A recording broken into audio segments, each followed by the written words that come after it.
4449 নম্বর হাদিস।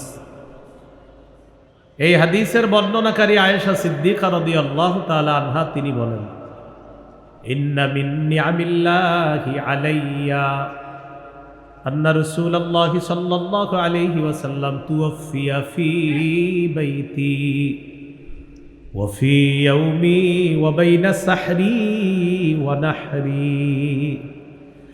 রাসূলুল্লাহ সাল্লাল্লাহু আলাইহি সাল্লামের স্ত্রী আম্মাজান আয়েশা সিদ্দিকা রাদিয়াল্লাহু তাআলা আনহা বলেন, আমার উপর আল্লাহর বিশেষ নেয়ামত যে রাসূলুল্লাহ সাল্লাল্লাহু আলাইহি সাল্লাম আমার ঘরে, আমার দিনে, আমার শরীরে রাসূল সাল্লাল্লাহু আলাইহি সাল্লামের মাথা মোবারক হেলান দেওয়া অবস্থায় ছিল। ওই অবস্থায় নবী আমার ঘরে, আমার দিনে ইন্তেকাল করেছেন। এটা আল্লাহর অনুগ্রহ আমার উপর, আল্লাহর দয়া যে নবী আমার ঘরে, আমার দিনে আমার সাথে ট্যাগ লাগানো ছিলেন, আল্লাহ রাসূল ইন্তেকাল করছে।